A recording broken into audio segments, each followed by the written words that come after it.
Focus today the role of faith-based summer camps. The Associated Press lays it all out in a new piece on how they are a rite of passage. No doubt about that. A former counselor at a faith-based camp said they are such a unique experience. But now, of course, camps like those are grieving after the floods at Camp Mystic down in Texas. For more, let's bring in pastor, author, speaker, also former professional soccer player Jesse Bradley to the show. Jesse, great to see you. I mean, what in the world do you say to young campers at these faith-based camps? I mean, you know, especially like it's happening in real time and you're at a faith-based camp somewhere else, but you no doubt hear of the news. I mean, you kind of have to address it. And what do you say to these campers? My goodness. David, this is a tragedy. We're all grieving together, but we're also grieving with hope because Jesus helps us overcome. And yes, it's a reality. There's danger everywhere, but camps are outstanding. You know, I've served and spoken at a camp in California, Mount Hermon. And then this summer, our entire family is going to Lakeside here at Whidbey Island in the Seattle area. And the truth is, when you step away from your distractions and you meet with God, have an encounter with God, because creation at these camps, it points us to God. He's good. He exists. Also, there's incredible staffs and counselors.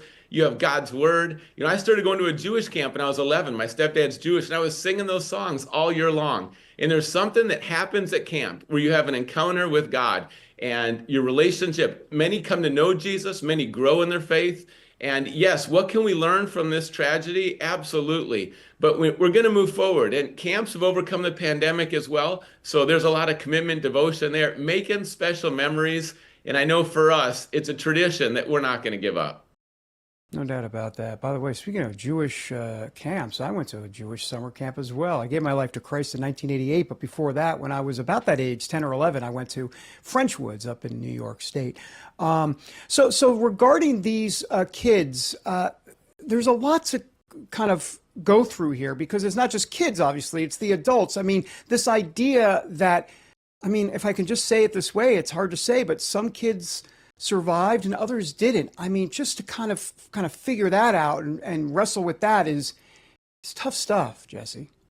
It really is. And we don't always know the why, but what can we do going forward? You know, for all of us, we make prayerful decisions. You look at the staff there, Richard, who was the founder of the camp and leader, and his wife, they had been just discipling and helping women grow, young girls become solid in their faith. You know, he literally died. So there's no question there. The love, no greater love than to lay down your life for someone. And there were other heroes that helped rescue over 150 of those girls that were in trouble. So we look at that and it points us to Jesus, who laid down his life for us. You know, at camp, you hear about the gospel, the love of God, a relationship with God. There's nothing more important than that. So yes, whether it's a missions trip, camp, you know, there's a lot of different settings that we serve, inner city as well. There's no guarantee it's going to be safe, but we take every precaution and we make sure there's best practices. And overall, the number of lives that have been changed at camp over the years, I mean, it stands out. And while there are some tragedies, Jesus helps us overcome. And with camps, there's collaboration. We work well together. I love the network, the unity. It's not competition. But how can we make camps incredible places? Safety is a top priority. Jesse Bradley, great advice. We appreciate you being here. Important. Thank you so much. Thanks for valuing faith as well, David.